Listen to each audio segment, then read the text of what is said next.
with you today for this webinar about the future because we chat about how preparing your teams for tomorrow competencies. I know you're coming from a lot of different countries. I just been counting around 23, 24 countries from Australia to China, India, Bangladesh, Saudi Arabia, Emirate, to all Europe and the States, Mexico, Argentina, Chile. So great. Thanks very much to be with us. It's a webinar part of the 30th anniversary of EIPM. And as I say, it's about the future. So we're going to cover very quickly EIPM in a nutshell. Some reminders about tomorrow needs for competence because this is changing a lot. And I would like first to start with the new competences before presenting an overall action plan for improving this competence. Then a quick reminder on the EIPM competence assessment tool and the EIPM pedagogy and the different solutions EIPM is offering for closing these gaps for the tomorrow competencies and basically some practical information we can bring. Again, you can get this webinar and this webinar be registered so you can get it later on also. So just jumping in EIPM, I know a lot of you know about EIPM, so I'll be very quick, very short, 5,000 trainees per year, 9 different languages, 2 campuses, and as you know, 30 years of experience. 3 main pillars. One, the central pillar is about research. We work on different topics such as impact of digitalization on procurement, new competencies for purchasing and procurement, the digitalization and all this stuff, innovation and on. And all these elements are going to influence our education. So we develop some white papers, cases, and it's going to arrive in education. We educate around 200 people per year in different languages. And then once the content is very stable, we go for in companies. In company, we train around 5,000 people per year around the world from 1-day course to complete certification programs. And we have been developing along the year a complete library of e-learnings. I'll be back on that, and an assessment tool and assessment of the organization. Very, very short picture. Global footprint around the world. And we have been creating a lot of different academies. These are just the academies in procurement we have been creating, and we have much more names around. So I was just very short. So now I want just to focus a bit on on tomorrow needs for competence. We still will have this what we call mandatory standard technical skills, because the first role of the buyer is to buy, and some of the standard classical technical competence will remain mandatory for tomorrow. When we say so, it's about cost management, it's about finance, it's about international financing, market understanding, micro and macro economy, negotiation, data management, project management, risk management. So let's say this is classic. All these competencies are classic, and they will remain. We really think that let's say it's a foundation, is our basics, technical skills. But what we have to admit is that since some years now, there is some new behavioral competence. We may say a new behavioral mindset is necessary to create and develop relations. We know we have less and less suppliers. We have the relations are more and more difficult with suppliers, but also with stakeholders. So we need to improve this mindset, this behavioral mindset. So based on that, we say, well, we should have much more about marketing mindset, much more about business acumen, much more about entrepreneurship, daring, much more about leadership, communication, and active listening, about agility, being agile. Everybody speaks about being agile. What does it mean? And how to become agile? About trust, about humility, ethic. Humility is key. We have so few buyers being humble vis-a-vis the suppliers.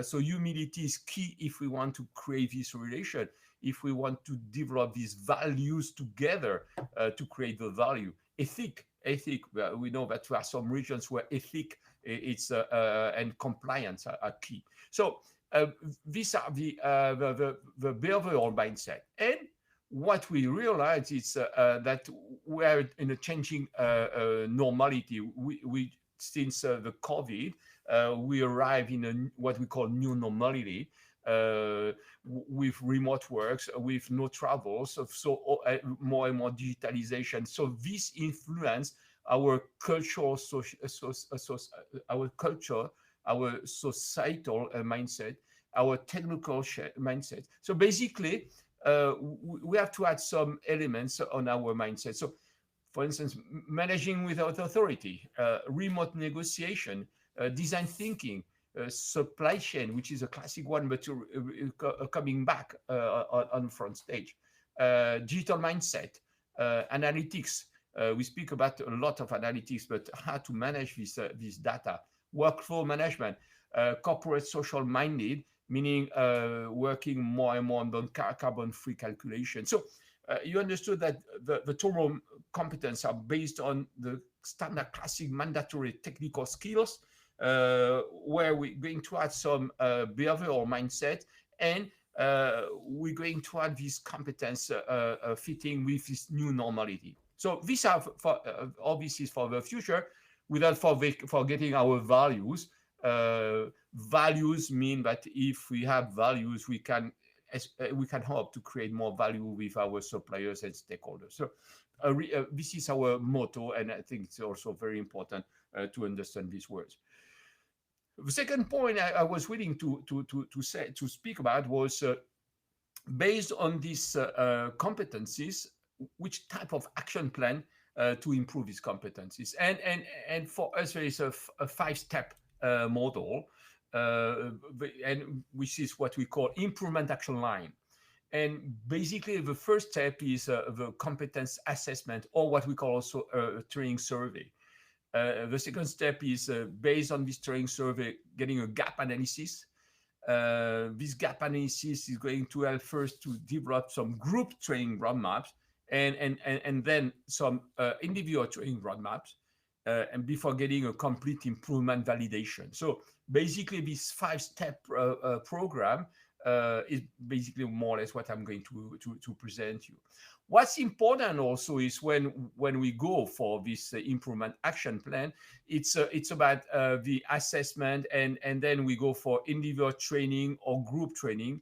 And what's important is that this individual training are associated with individual results, and the group training is associated with group results. And then what we have to analyze is, should we go for standard courses or should we go for in-company courses? And we have just to understand that when we go on the basics, on the foundation, it's to create a culture, internal culture. We have more people, we have more buyers than CPOs normally. So basically, saying so, it'd be better to get in-company training on your right side in yellow. So basically, the in-company training are to develop a common culture, common wording, common skills, common tools, common practices. And when we have more people, so for buyers, lead buyers, category buyers, can be the type of trainings where you more go in company. When on left side, standard course is when you need to exchange with people, when you need to exchange practices. So I'm a CPO, I'm a regional director, I may be also a catman, and it's nice to not only to learn, but to learn and to exchange the practices from another company. And also, it's we have less people at this with this role, it might be more useful to go on standard than to go on in company. So another point of view is beside the online and not online, it's to analyze the in-company courses and versus the standard courses. So these parameters, I think, is pretty useful also for you to see that. And the last point I was willing to say, it's about the in-house, as I said, just is more for developing this culture, is more to develop these common practices, while the open courses has much more for benchmarking with other participants. So these are two different culture, and we can mix. We can have some foundation mixed with some standard for different group of people, or we can start with a foundation and getting for standards, as we will see later on.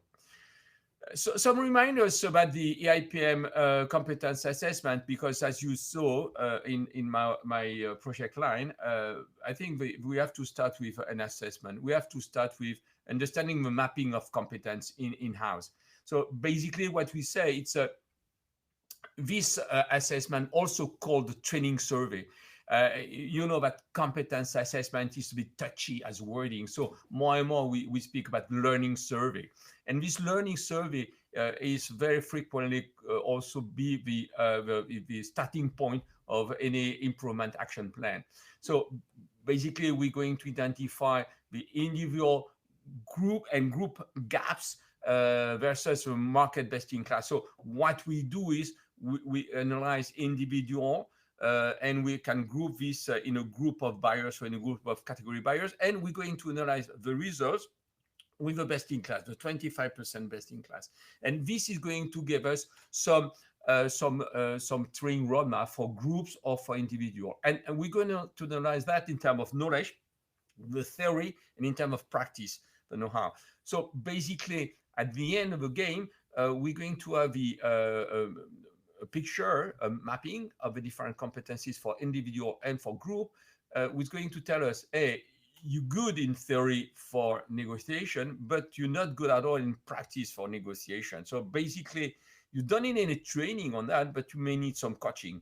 Or you're not good at all in legal, and you should have some training on legal, but you know how to do a contract because you are used to use the same framework, so you don't need so much to have some coaching on. So this is what we're going to have with this as results from this assessment. Basically, today we have over 20,000 people who have been using this tool in 9 different languages, so it means that we have some good data to benchmark with. So basically, the tool is we start from the activities from your job desk. We analyze all the different activities in the job desk. I'm a buyer. I'm doing some sourcing. I'm doing some contracting. I'm doing some negotiation. So if I'm doing some sourcing, I should have a skill in marketing. If I'm doing and some communication, if I'm doing some contract, I should have skill in legal. And should have some skills in understanding contract and so on and so forth. So basically, what we do is we start from your job roles, we analyze the skills which should be associated with these activities, and then we define the profile. Basically, in the tool, we have 47 activities, 62 skills, and each skills is associated with some multiple choice question to validate the knowledge, or with some simulation to analyze the know-how. And this is going to give us a picture.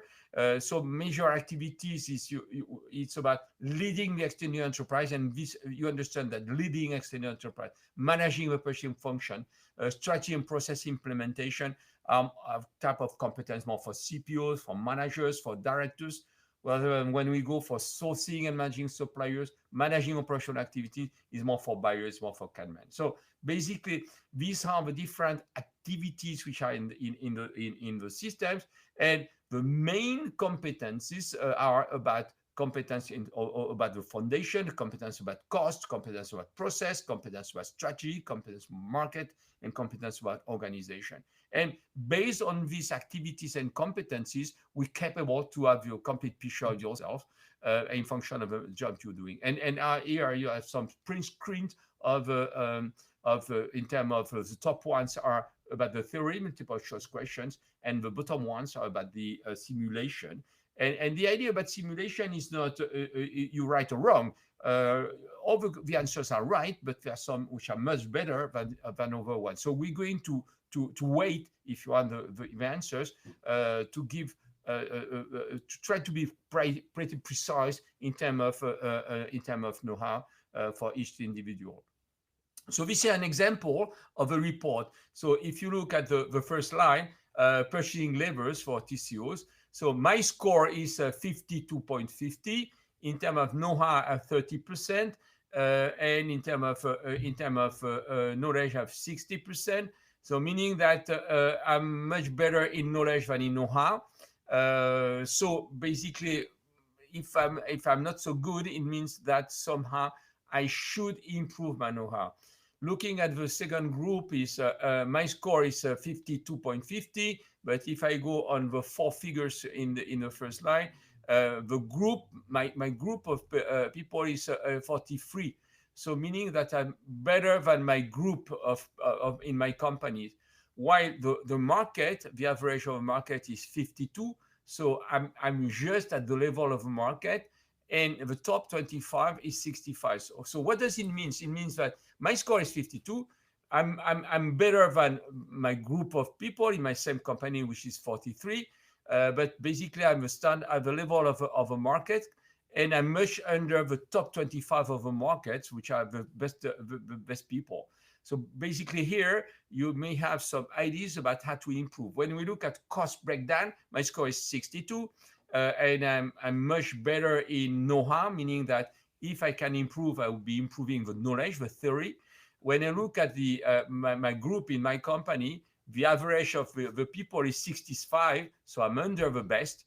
When I look at the market, it's 71, so I'm much lower. And when I'm looking at the top, it's 83. So here, when you look at the gap between my score and the average of my score with the best, there is a big gap, and this is an idea where I should improve in terms of training. And here, the training should be improving in terms of theory. When we have exactly the same for manager, when it's not for an individual, but it's a group of buyer, for instance.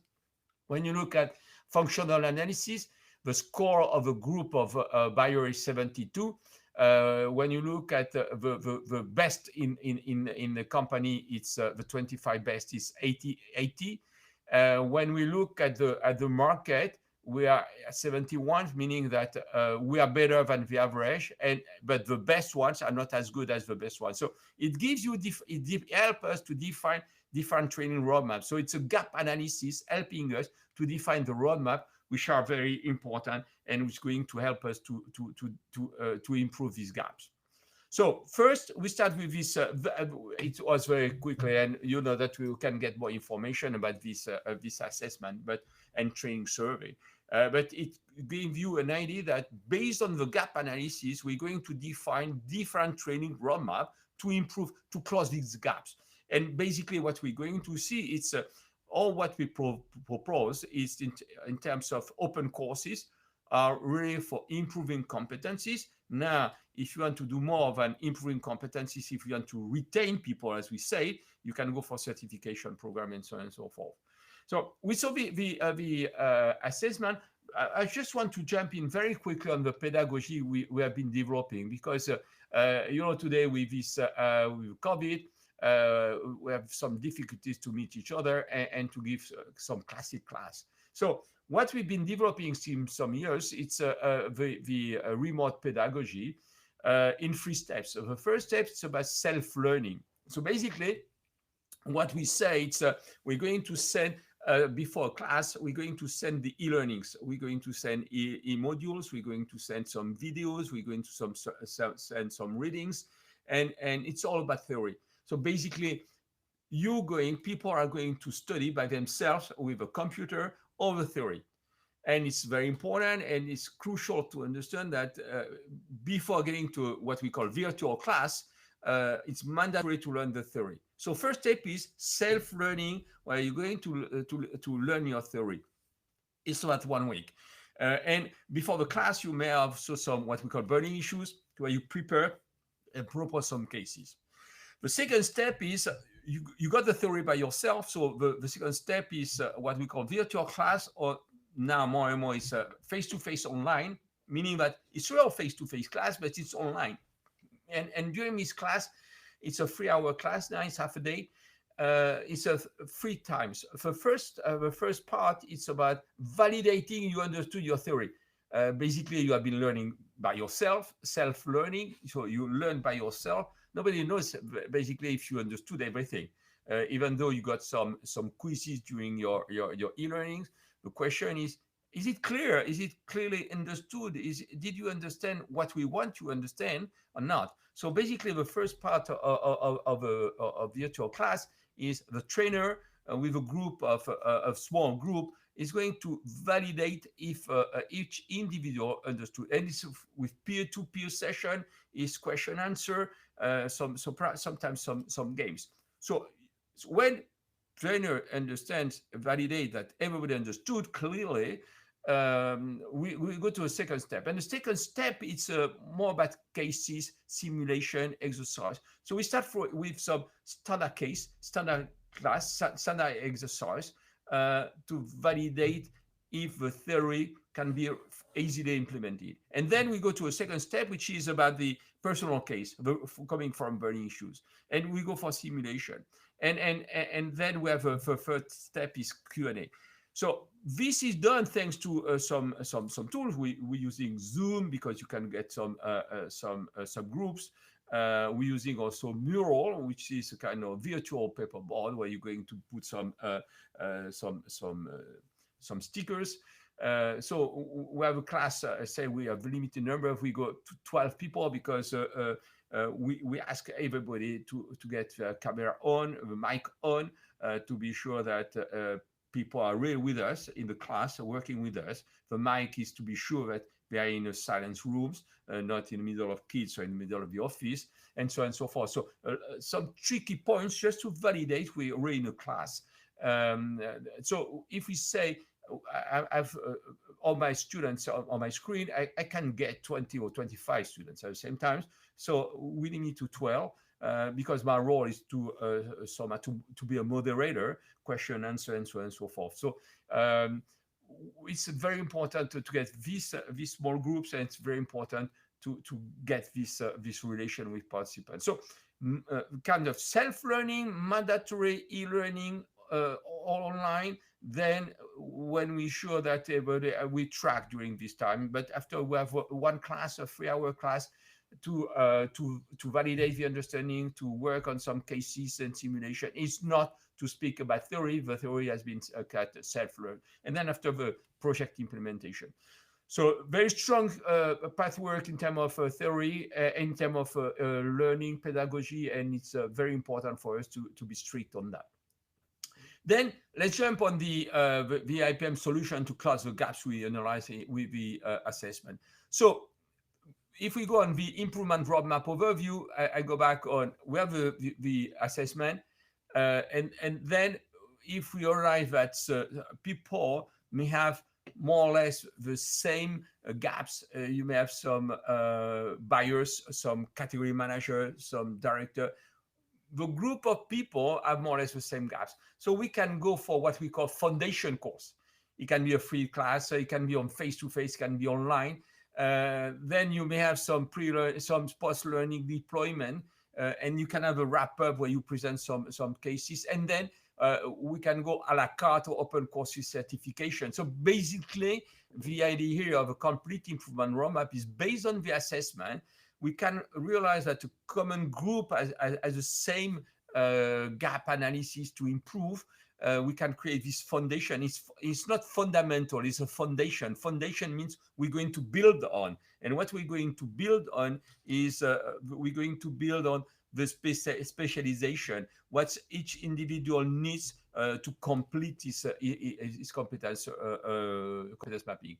Okay, so this can be what you call overall. So now, what we can propose is first the open library. So we have 130 modules. These modules are from leadership to compliance, purchasing to KPI, supply chain to contract, so on. And you see, for instance, when we look at leadership, we have 18 modules, and each of these modules are in terms of fundamentals, introductory, fundamentals, intermediate, and advanced. And when you see we have 4 clusters, means that we have one group of modules at the beginner level. We have one group of modules at the intermediate level, and we have 2 groups of modules which are at the advanced level. So basically, what's important is when we look at all these different modules, we have quite other modules for beginners, we have for intermediate and for advanced, and you can select them. What's important is to understand that we have this 130 module, 11 topics, 30 different clusters. We developed 37 different virtual class, 60 videos over 60 webinars, over 100 videos. All these can be customized for the company, and this e-learning can be posted on your platform or can remain on our platform. This is Talentsoft. We are also associated with ProQuest with 90,000 sources, 6 billion digital pages, and 450,000 books. So meaning that we have a huge library. So this is the core of our pedagogy. And this core pedagogy can remain on our platform or can go on your platform. One point which is very important, I was getting to forget it, these e-modules are all in English, they are in German, Spanish, Portuguese, Italian, French, and some of them in Chinese. And we can deliver this course in all these languages, but also in Hungarian, in Romanian, in Arabic. And when we do so, we keep the e-learnings in whether in English or in German, in Italian, or in French. So basically, we can give a complete distance learning course with e-learnings and the trainer in Chinese, in French, in English, in German, in Italian, in Portuguese, in Spanish. We can also deliver in different languages, but maintaining some e-learnings in English or in German or in French. So this is the overall picture. Now, after these e-learnings, we can go for open courses. Open courses is when you look at when you look at the topics, we're covering the complete spectrum of purchasing procurement. We start from the fundamentals. When we speak about fundamentals, it's about inside and outside. Inside, it's about the needs, basically. It's about the relation with stakeholders. When you speak about outside, it's about the relation with suppliers, about the request for quotes, it's about the contract, and so on and so forth. Then we have some open courses on cost analysis, on contract and legal, on financial risk, on negotiation, about preparing, conducting negotiation, communication. We have some on key category management, supplier relationship management, advanced cost reduction tool, supplier performance, innovation, soft skill leadership, and advanced negotiation. So these are all the different open courses. We have an open course is basically, I just give you an example here for an example of category management. We have what we call an awareness session, the first line category management, an awareness session about 3 hours. And this awareness session is going to help participants to understand precisely what it's about, and starting with some games and starting with some personal practices. And then when you look at that, you have 2 chapters. One chapter which is on needs and market dynamics, and the second chapter it's about strategy pitch. And you look at for needs and market analysis, you have 6 e-modules with needs definition, needs purchasing organization, and so on and so forth. We evaluate this self-study around 300 minutes, half a day. And we have 1 virtual class, which is half a day. The second chapter, which is strategy pitch, we have 3 learnings. It should need less time to prepare, and we still have half a day. So you understand here, for an open course, this open course is over 3 weeks, with a first week about category management and a virtual class, a second week with market dynamics, needs and market dynamics, and 1 virtual class, and the last week is about strategy pitch and 1 virtual class of half a day. So this is an example, and all the courses are such for all the open courses. Now, if we move from open courses to certification, you should understand we have different levels. The first level is level 1 is discovering purchasing. It's a certification for newcomers. We may say it's for stakeholders and newcomer. We think that the same content can be used for your stakeholder, or it can be used also for some of your sales guys who are going to face some purchasing people, or it can be for some people who just arriving in purchasing, need some elements of understanding. The second level is, the second group is for non-executive, the level 2 is called buying for performance, and it's for buyer, for purchasing professionals. So the wording is important, buying for performance, because what we have to give here is all the tools and practices to help the buyer to be more performant. So it's about, as you understand, it's about other request for quote, it's about the process, it's about contract, it's about negotiation, it's about cost, and so on and so forth. So what I call initially the standard practice, standard technical practices, and this is all about this level 2. The level 3 is achieving purchasing excellence. It's interesting, achieving purchasing excellence. It means, and it's for Catman and project buyer. The idea is behind is giving all the practices, all the skills to permit the Catman to select the right strategy, to implement the right strategy, to get the right relation. So it will be about category strategy, it will be about SRM, it will be about change, it will be about advanced costing, and so on and so forth. The next level is leading purchasing transformation, and it's for purchasing manager.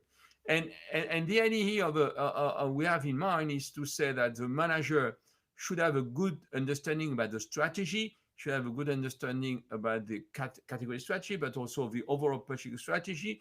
And basically what he should have mainly, it's about change, leadership, communication, and so on and so forth. So it's much more dedicated to behavior, soft skills, much more than the technical skills. And the next level is for executive with an exec diploma and executive MBA. So L1, 2, 3, 4, as you understand, and L1 and L2 is really about the standard technical skills. L3 and 4 is L3 is a mix in between some advanced technical skills and behavior. L4 is behavior. When you enter in executive diploma, and it's really not giving practices, but giving the tool for you to develop your practices. Basically, it's helping people to think out of the box. And we work much more, less with e-learning, but much more with discussion, where we're going to have a lot of what we're going to call a sprint, okay, a kind of knowledge sprint, where we're going to give participants some weeks to work on some topics. So this is the complete portfolio of certification and diploma. I just want to very shortly run in the level 1. So you see you have fundamental purchasing inside and outside. We have 9 mandatory learnings, virtual classes, and this is a very important aspect. When we go for buying for performance level 2, we start with the assessment. The assessment is going to give us the gaps to close. Then we have what we call personalized online courses, meaning that based on the assessment, we're going to identify the course you should go, meaning that looking at the complete number of courses, we say that based on your assessment, you're not obliged to go to all the courses. We're going to work only on the competence where your gap is too high. So the second step is personalized online courses, which is based exactly as we said before, with some e-learning and virtual class. And then we have a mandatory. So basically, we say whatsoever your results are, you should attend this. You should go for these 5 days or now it's online content, which is going to give you the way of thinking of EIPM concerning these topics, and then end on projects. So we start with assessment, we identify gaps. The first part, which are all the gaps to close courses. Then we have some whatsoever results are mandatory for all, and then a coaching, a project. And when we look at the buyer, we have the topics you should cover. If your results are very bad in terms of assessment, you should cover all this. So it's about purchasing inside, purchasing outside, cost analysis, contract and legal, financial risk, preparing negotiation, conducting negotiation, and communication. If your results are good, you may not have perhaps to do a contract or not prepare a negotiation, and so on and so forth. So basically, when we look at this buying for performance, it's about 28 mandatory learnings, and we have 16 virtual class, to cover the complete the complete spectrum of this class for buyers. Again, one point is important to understand is we just saw before the open courses. You understand that the open courses are the courses we're going to deliver during this certification. So basically, the certification is a consolidation of different open courses dedicated to this level, plus some specific one, plus the project. Now, if we go for level 3, which is achieving purchasing excellence, which is for Kanban, we have exactly the same skeleton. Competence assessment is going to identify some gaps to close, defining the personalized online courses. Then we have exactly the same mandatory for all, which is with specific in IPM about these courses, and then the project. We have, in fact, 8 different topics, which is about key. Again, is for category managers and project managers. So the topics are key category management, SRM, advanced cost reduction tools, contract management, supplier performance management, innovation, soft skills, advanced negotiation, and soft skills leadership. It's about 50. If you have to do everything, it's about 54 e-learnings, 20 virtual class, and some webinars and some work to prepare. We normally what we say it's such a program. It's about 6 months, and the idea is at the standard level we give one topic per week with one virtual class. When we go in house for one clients may decide to have one topic each 2 weeks, and meaning that you're going to have one virtual class each 2 weeks. So it's the normal speed, the standard speed at EIPM is one topic per week, meaning that key category management, we say it's about 3 weeks, and one each of chapter of category management will be during 1 week. So one example, for instance, of key category management, it's about the stakeholder, the market, and so on and so forth. So explaining that we have this e-learnings, we have these videos, and then we have a virtual class. And just to prepare a virtual class, we still have some what we call burning issues, some preparation. The level 4 is more on behavior, as you understood. It's about a leading purchasing transformation, and we're going to have also the same skeleton with assessment, personalized online course associated with assessment, and then some mandatory courses. Here, as I say, we have much less e-learnings. It's much more about discussion, and we're going to have some mandatory e-learning, but much more reading. So, for instance, we give the book we wrote, 5th Generation Purchasing, as a guideline, and a lot of videos. So we're going to speak about 5th generation. We're going to speak about personal leadership, people, process, performance, strategizing purchasing, and purchasing transformation. So just when you look at the title, you understand it's not any longer technical. It's much more thinking out of the box, much more discussion, and a lot of small project, what we call sprint, in fact. The idea is we're going to have people working per group, 4 people, for instance, or 3 people, and each individual we have a project for each company. So speaking about personal leadership, each person may have one topics to analyze for each company in terms of personal leadership. So the 3 participants will work together, and this project is for 6 months from now, 6 weeks from now. Sorry. So very short, very end on, meaning that we should have some outcome, practical outcome for the company. And each participant working in a group, we're going to submit one project. So basically, the trainer is here as a moderator, understanding, just giving some technical insights, influence in some elements. But at the same time, that when one person is presenting or working on preparing, the 2 other ones are also coaching and helping and benchmarking and giving some ideas. So it's a cross knowledge, and it's very important in terms of stimulating people. The last one is the executive diploma. It's a totally different elements. So in fact, we have three parts here. Module one, which is on purchasing strategy. It's still on face-to-face. We got this year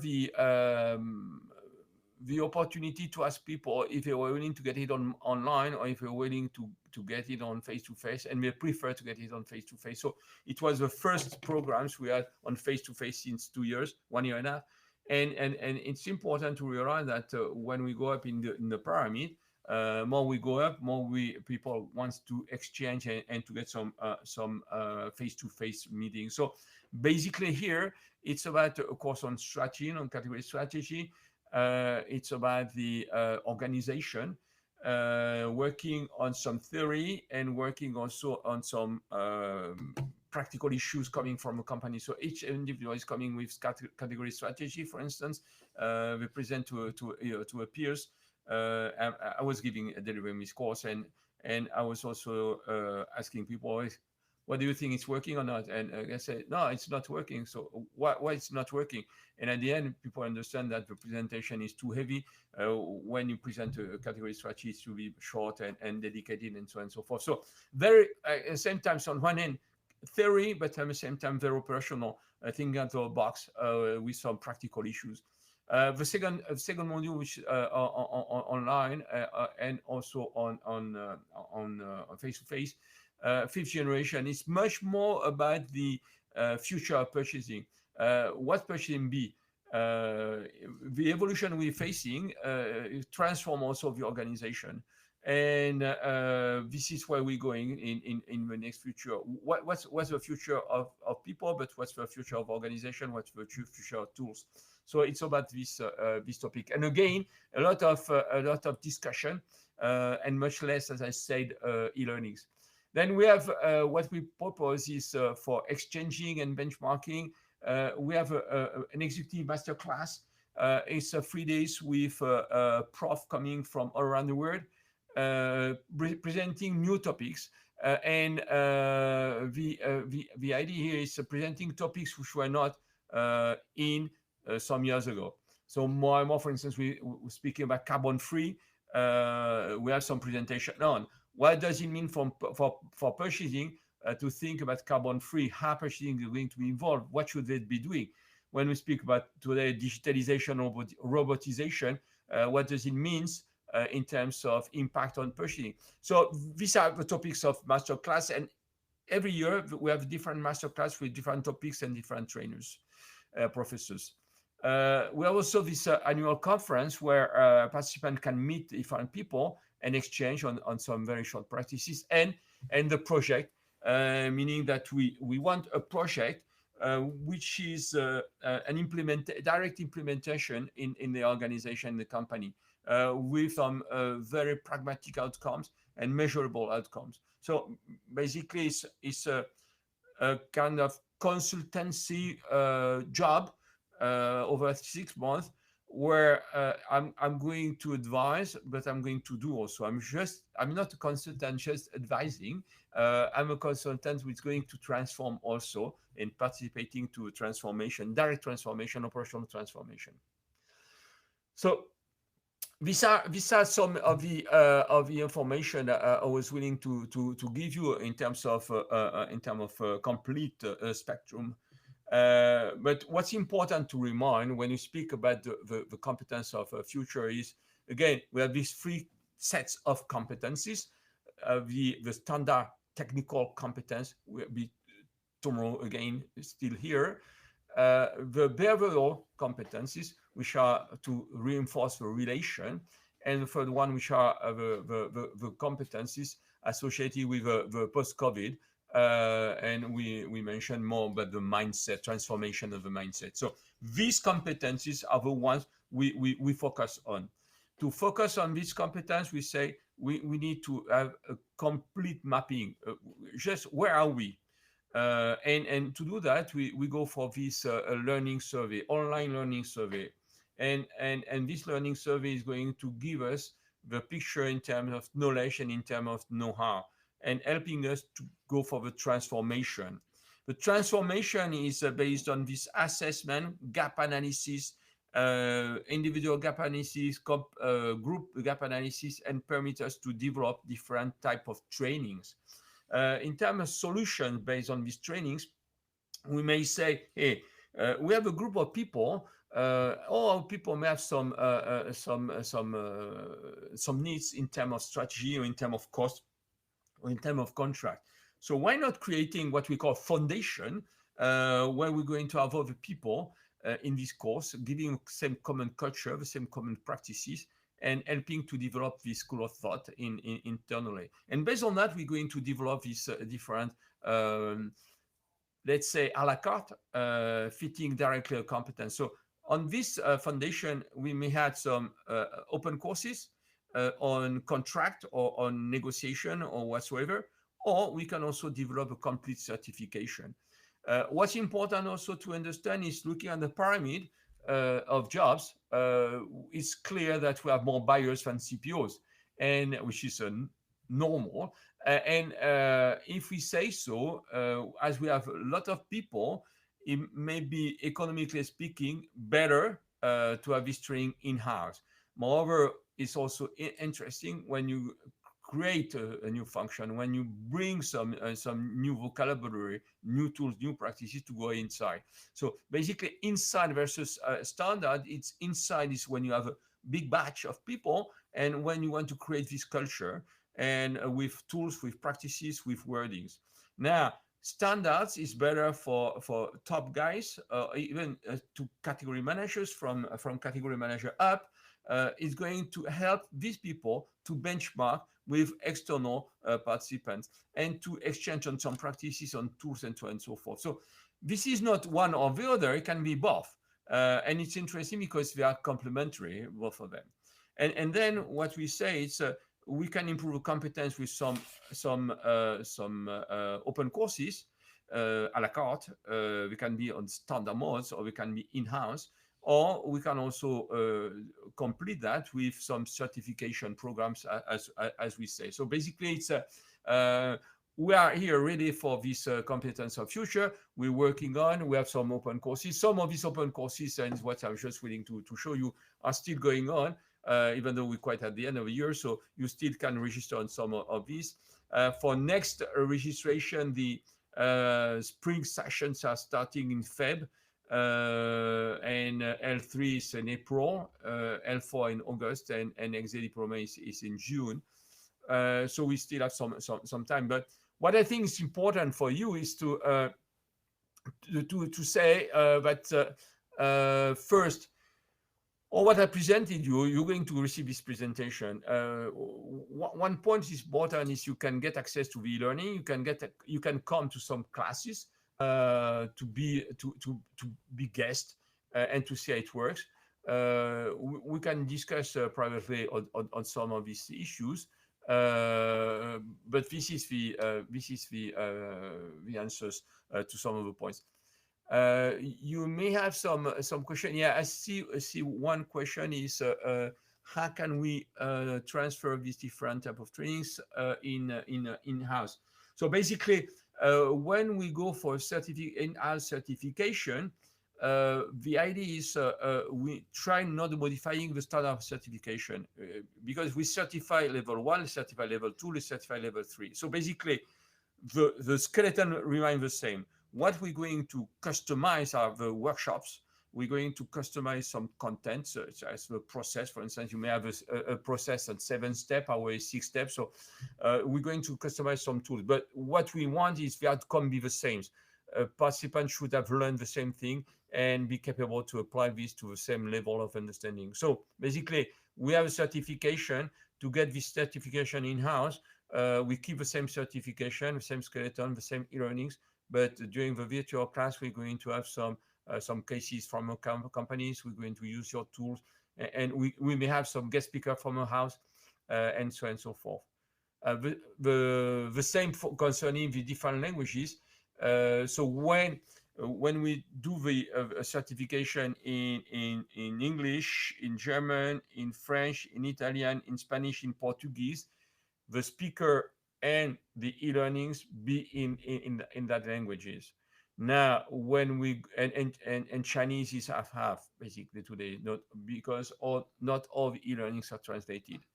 Now, if we say we can do some certification or some courses in Hungarian, in Flemish, in Romanian, in Russian, in Arabic, and in Chinese till now. The content, the e-learnings can be in English, but the trainer or the prof can do it in the different languages. So in function of, we have a mix of e-learning in one languages and a trainer speaking in local languages, or we can have the e-learning and the trainer speaking in the same languages. Another point, yeah, concerning the standard, the open courses, again, the open courses are the courses we're going to use during certification. So basically, the certification is based on, we have an assessment to analyze the gaps, and then the courses we're going to use are all the open courses. So basically, if I'm attending a certification, for some courses, I may have some people dropping in my class just for one course. Okay, so if you take an open course, you may take an open course with a lot of people for this open course, or a lot of people for certification, depending the open course you're interested in. Okay, it's clear. Yeah, concerning the process in registration, for open courses, we have an application form. You can take this on the EIPM eShop online. It's just a registration form. Now, if you go for certification, it's a registration form, but we have a short interview to be sure that you are right level. So we're validating together that you're not underestimating yourself or overestimating yourself to enter in the class. So we have a webinar first, and before the webinar, as you register, you can go to the assessment. The assessment is also going to tell us if you're over or underestimating you. So the dates I gave you here are the dates for the starting phase. So when we say L1, L2, February 28th, meaning that we open the platform, the LMS at that date. So you are registering. So for the certification, it's better to start registering now because, as I said, we have limited number of seats. So it's better to start registering now. To discuss also in function of the number of people, it's better to go for in-house or standard one. And if we have, depending the number of people where we are located, if we have some by the morning for all people coming from east, or if we have more class by the afternoon, sometimes we are duplicating, so we have morning and afternoon for the time zones. Sooner you're registering, better it is in terms of organization for us and for you, for adapting our virtual class to you. Okay. Any other questions? I forgot this one. Any other questions concerning this presentation? So again, you're going to get this presentation. Do not hesitate to ask for links to go on the e-learnings. To come to our virtual class if necessary, and to be able to validate and to discuss with some of our clients or some participants. Any other questions? Any other questions? So if I guess I just wait for some minutes more after all these questions and discussions. Just I don't think we can add something else. Oh yeah, I forgot to say, sorry for that. The certifications and are accredited by EIPM. EIPM being the International Federation for Purchasing and Supply Management. meaning that this is a worldwide recognition, and there's a bridge always in between this diploma and your local association. So it's also very important for you to know that this diploma are recognized worldwide. Another point also, which is important for your understanding, if you're interested to have some in-company programs, all the content of EIPM belongs to EIPM. So basically, if you take a class on negotiation or a class on strategy, it will be the same content in Australia, in Shanghai, in Mumbai, or in Santiago de Chile, because it's EIPM content, and the pedagogy will be the same, which is not always the case for another for the training company, because very frequently the training belongs to the trainer. And as a trainer are totally different around the world, very frequently, when you take the same training, a class on negotiation, only the title is common. Basically, you're not going to get the same thing. So it's very important to understand that EIPM as an organization develop the content, develop the pedagogy, develop all the e-learnings, and it will be the same. We're going to cascade around the world. And it's the same, it's due to the same content, but this same content is created worldwide. Okay. So it was a pleasure. I mean, so it's always a pleasure to see all your name and questions. It's always difficult not being with you, taking a coffee at the end of the discussion. So do not hesitate to take a coffee. Not too late. If it's too late for you in Australia, but for you in Chile, it will be nice to take a coffee, even for us. So do not hesitate to contact us back. It will be always a pleasure. Take care of yourselves. Thank you very much. Bye bye. Take care. Bye bye.